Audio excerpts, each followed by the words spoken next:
നമുക്ക് ആദ്യം ആ കപ്പൽ അപകടത്തിൽ ഏറ്റവും ഒടുവിലായി ഹൈക്കോടതിയുടെയും ഷിപ്പിംഗ് മന്ത്രാലയത്തിന്റെയും ഒക്കെ ഇടപെടലുകൾ വരുന്നു. എന്താണ് കാര്യങ്ങൾ എന്ന് നോക്കാം. നിലപാട് കടുപ്പിക്കുകയാണ് ഹൈക്കോടതി. കേന്ദ്ര സംസ്ഥാന സർക്കാരുകളാണ് വിഷയത്തിൽ നടപടിയെടുക്കേണ്ടത് എന്ന് കോടതി വ്യക്തമാക്കുന്നു. സിവിൽ ക്രിമിനൽ നടപടികൾ വേണമെന്നാണ് കോടതിയുടെ ഉത്തരവ്. പൊതുഖജനാവിൽ നിന്നല്ല, കപ്പൽ കമ്പനികളിൽ നിന്നാണ് അപകടത്തിന്റെ നഷ്ടപരിഹാരത്തിനുള്ള പണം ചെലവാക്കേണ്ടത്. ഇതിനാവശ്യമായ ശക്തമായ നടപടികൾ ഉടൻ വേണമെന്നും ഹൈക്കോടതിയുടെ ഉത്തരവ് വരികയാണ്. കൊച്ചിയിൽ നിന്ന് ബിനിൽ നമുക്കൊപ്പം വിവരങ്ങളുമായി ചേരുന്നുണ്ട്. ബിനിൽ, കർശനമായ നിർദ്ദേശങ്ങൾ, കൃത്യമായ നിർദ്ദേശങ്ങളാണ് കോടതിയുടെ ഭാഗത്തു നിന്ന് വരുന്നത്.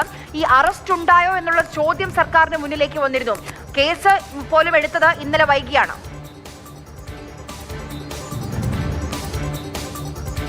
ആര്യ, ഇന്ന് ഒരു മുന്നറിയിപ്പ് തന്നെയാണ് ഹൈക്കോടതിയുടെ ഭാഗത്ത് നിന്ന് വന്നിരിക്കുന്നത്. സംസ്ഥാന സർക്കാർ ഇക്കാര്യത്തിൽ വലിയ ഉപേക്ഷ വിചാരിച്ചു എന്നത് വ്യക്തമാണ്. കാരണം 2 ആഴ്ച പിന്നിട്ടിട്ട ശേഷമാണ് ഇന്നലെ പെട്ടെന്നൊരു പരാതി വാങ്ങി ഒരു കേസ് പോലും എടുക്കാൻ തയ്യാറായത്.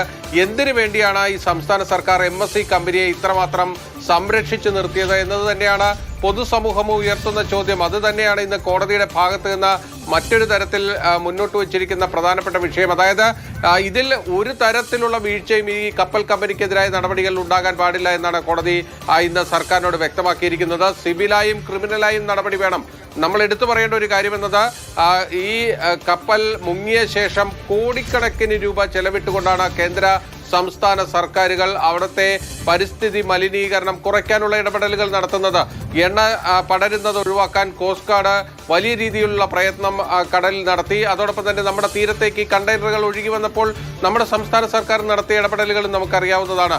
അതൊക്കെ ശരിക്കും പറഞ്ഞു കഴിഞ്ഞാൽ ആ സ്വകാര്യ കമ്പനി MSC എന്ന ആഗോള കപ്പൽ കമ്പനി എടുക്കേണ്ട പണിയാണ് നമ്മളെല്ലാം എടുത്തത്. പക്ഷേ അപ്പോൾ നമ്മുടെ സർക്കാർ സംവിധാനങ്ങൾക്ക് മാത്രമേ ഇടപെടാൻ കഴിയൂ. പ്രത്യേകിച്ച് നമ്മുടെ സുരക്ഷിതത്വം നമ്മൾ ഉറപ്പാക്കേണ്ടതുണ്ട്. പക്ഷേ അവരിൽ നമുക്ക് ചെലവാകുന്ന പണം അവരിൽ നിന്ന് ഈടാക്കുക എന്നതാണ് ഏറ്റവും പ്രധാനപ്പെട്ട കാര്യം. നമ്മൾ ശ്രദ്ധിക്കേണ്ട ഒരു കാര്യം, നമ്മുടെ പ്രകൃതി ദുരന്തങ്ങൾ ഉണ്ടായപ്പോൾ നമ്മുടെ സേനാ വിഭാഗങ്ങളൊക്കെ നമ്മുടെ ഇവിടെ വന്ന് രക്ഷാപ്രവർത്തനങ്ങൾ നടത്തിയപ്പോൾ അതിനുശേഷം ബില്ല് വന്നതും അത് വിവാദമായതും ഒക്കെ നമുക്കറിയാം. അപ്പോഴാണ് ഒരു സ്വകാര്യ കപ്പൽ കമ്പനി അവരുടെ കപ്പൽ മുങ്ങിയതുമായി ബന്ധപ്പെട്ട് നമ്മുടെ തീരപ്രദേശത്തുണ്ടായ ആ പ്രശ്നങ്ങളിൽ നമ്മൾ പൊതു ഖജനാവിൽ നിന്ന് പണമെടുത്ത് മുടക്കുന്നത്. അതാണ് ഇന്ന് ഹൈക്കോടതി ചോദ്യം ചെയ്തിരിക്കുന്നത്. ഇവിടെ ജനങ്ങളുടെ പണമല്ല ഇതിനുവേണ്ടി എടുത്ത് ഉപയോഗിക്കേണ്ടത്. അത് ഉപയോഗിക്കുക എന്നത് അപ്പോഴത്തെ ആവശ്യമാണ്. പക്ഷേ അത് ആ കപ്പൽ കമ്പനിയിൽ നിന്ന് ഈടാക്കാനുള്ള നടപടി വേണം.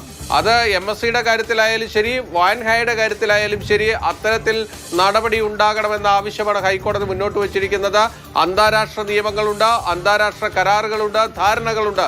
അതനുസരിച്ചുകൊണ്ട് കൃത്യമായ ഇടപെടൽ ഉണ്ടാകണം. അത് സംസ്ഥാന സർക്കാർ മാത്രമല്ല, കേന്ദ്ര സർക്കാരിന്റെ ഭാഗത്തു നിന്നുകൂടിയുള്ള ഇടപെടൽ വേണമെന്നാണ് ഇന്ന് ഹൈക്കോടതി ഡിവിഷൻ ബെഞ്ച് വ്യക്തമാക്കുന്നത്. ചീഫ് ജസ്റ്റിസ് അക്കാര്യത്തിൽ കർശനമായ നിലപാട് തന്നെ ഇന്ന് കോടതിയിൽ സ്വീകരിച്ചു. ഇപ്പോൾ കോടതിക്ക് മുന്നിലുള്ളത് TN പ്രതാപൻ നൽകിയ പൊതു താൽപര്യ ഹർജിയാണ്. അതിൽ MSC ദുരന്തവുമായി ബന്ധപ്പെട്ട കാര്യങ്ങളാണ് വ്യക്തമാക്കുന്നത്. ഇന്ന് കോടതി ഹർജിക്കാരന് ആ ഹർജിയിൽ മാറ്റം വരുത്താനുള്ള അവകാശം നൽകിയിരിക്കുന്നു. അതായത് വാൻഹായുമായി ബന്ധപ്പെട്ട അപകടവുമായി ബന്ധപ്പെട്ട വിഷയങ്ങൾ കൂടി ഉൾപ്പെടുത്തിക്കൊണ്ട് ആ പൊതു താൽപര്യ ഹർജിയിൽ മാറ്റങ്ങൾ വരുത്തുന്നതിന് അനുമതി നൽകിയിരിക്കുകയാണ്. അത് പരിഷ്കരിക്കുന്നതിന് അനുമതി നൽകിയിരിക്കുകയാണ്. അതുകൊണ്ട് തന്നെ ഇനി 19-ാം തീയതി ഈ കേസ് പരിഗണിക്കുമ്പോൾ ഇപ്പോഴുള്ള തണുപ്പൻ മട്ടിൽ കാര്യങ്ങൾ പോയാൽ സർക്കാരിന്, അത് സംസ്ഥാന സർക്കാരിനാണെങ്കിലും കേന്ദ്ര സർക്കാരിനാണെങ്കിലും വലിയ തിരിച്ചടികൾ ഉണ്ടാകാനുള്ള സാധ്യതയുണ്ട്. ഇന്ന് കോടതിയുടെ ഭാഗത്ത് നിന്ന് ഈ കേസെടുത്തു എന്ന് പറഞ്ഞപ്പോൾ അറസ്റ്റ് അടക്കമുള്ള നടപടികൾ ഉണ്ടായിട്ടുണ്ടോ എന്ന് പോലുമുള്ള ചോദ്യങ്ങളുണ്ടായി. പക്ഷേ ആ കേസിന്റെ ഒരു സ്വഭാവം നമ്മൾ പരിശോധിച്ചു കഴിഞ്ഞാൽ വളരെ ദുർബലമായ വകുപ്പുകളാണ് ആ കേസിലുള്ളത്. ഈ ചുമത്തിയിരിക്കുന്ന എല്ലാ കുറ്റങ്ങളും ജാമ്യം ലഭിക്കാവുന്ന കുറ്റങ്ങളാണ്. അതുകൊണ്ട് തന്നെ വലിയ നടപടികളൊന്നും ഈ FIRന്റെ ഭാഗമായി എടുക്കാൻ കഴിയില്ല. FIRൽ പിന്നീട് മാറ്റങ്ങൾ വരുത്തുകയോ അന്വേഷണത്തിന്റെ ഭാഗമായി കൂടുതൽ വിവരങ്ങൾ വരികയോ ചെയ്താൽ മാത്രമേ അതൊരു ശക്തമായ നിയമ നടപടിയായി മുന്നോട്ട് പോകുകയുള്ളൂ. എന്നാലും ഹൈക്കോടതി ഇന്ന് ജീവനക്കാരെയും രക്ഷിച്ചു. അവർ ആദ്യം ഒരു സംശയമുണ്ടായിരുന്നു, ഈ കേസ് എടുക്കാൻ വൈകിയപ്പോഴൊക്കെ ഇവരൊക്കെ അവരവരുടെ രാജ്യത്തേക്ക് മടങ്ങിപ്പോയോ എന്ന്. പക്ഷെ ഇപ്പോൾ അറിയാൻ കഴിയുന്ന കൊച്ചിയിൽ തന്നെയുണ്ട്, കൊച്ചിയിലെ ഹോട്ടലിൽ താമസിക്കുമെന്നാണ്. ഇപ്പോൾ കോടതി എന്തുകൊണ്ട് അറസ്റ്റ് ഉണ്ടായില്ല എന്ന് ചോദിക്കുമ്പോൾ വളരെ പെട്ടെന്ന് തന്നെ ചോദ്യം ചെയ്യാനും അതോടൊപ്പം തന്നെ അറസ്റ്റിലേക്കും ഒക്കെ കടക്കുമോ? സ്വാഭാവികമായും തീരദേശ പോലീസ് ആ നടപടികളിലേക്ക് പോകുമെന്നാണ് നമ്മൾ പ്രതീക്ഷിക്കുന്നത്. ഇതിൽ ഏറ്റവും പ്രധാനപ്പെട്ട കാര്യം എന്നത് ഈ മർക്കന്റൈൽ മറൈൻ ഡിപ്പാർട്ട്മെന്റിന്റെ അന്വേഷണവുമായി ബന്ധപ്പെട്ടാണ് ആ ജീവനക്കാർക്ക് ഇവിടെ തുടരേണ്ടി വരുന്നത്. അവരുടെ അന്വേഷണം പൂർത്തിയായിട്ടില്ല. അവരാണ് ഈ കപ്പൽ അപകടത്തിലെ ദുരൂഹതകൾ നീക്കേണ്ടത്. ഇവിടുത്തെ മത്സ്യത്തൊഴിലാളി സംഘടനകളാണെങ്കിലും ഇപ്പോൾ പോലീസ് കേസ് രജിസ്റ്റർ ചെയ്തത് CPM-ന്റെ Ambalappuzha area secretary C. Shyamji നൽകിയ പരാതിയുടെ അടിസ്ഥാനത്തിലാണ്. ഷ്യാംജി പോലും പറയുന്നത് ഇതിൽ സംശയങ്ങളുണ്ട്, ദുരൂഹതയുണ്ട്. അതായത് ഈ കപ്പൽ മുക്കിയതാണോ എന്ന് കണ്ടെത്തണമെന്നാണ് ഈ പരാതിക്കാരൻ പോലും പരസ്യമായി പറഞ്ഞിരിക്കുന്നത്. അത് സ്വാഭാവികമായും അത് മൊഴിയായി വന്നിട്ടുണ്ടെങ്കിൽ ആ വിഷയം കൂടി പോലീസിന് പരിശോധിക്കേണ്ടി വരും.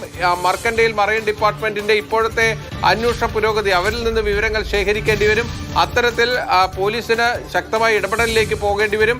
എന്തായാലും ഇന്ന് ഈ കേസിന്റെ കാര്യത്തിൽ ഹൈക്കോടതി എടുത്തിരിക്കുന്ന ശക്തമായ നിലപാട് അത് സംസ്ഥാന സർക്കാരിന്റെ ഭാവി നടപടികളിൽ പ്രതിഫലിക്കാനുള്ള സാധ്യതയാണുള്ളത്.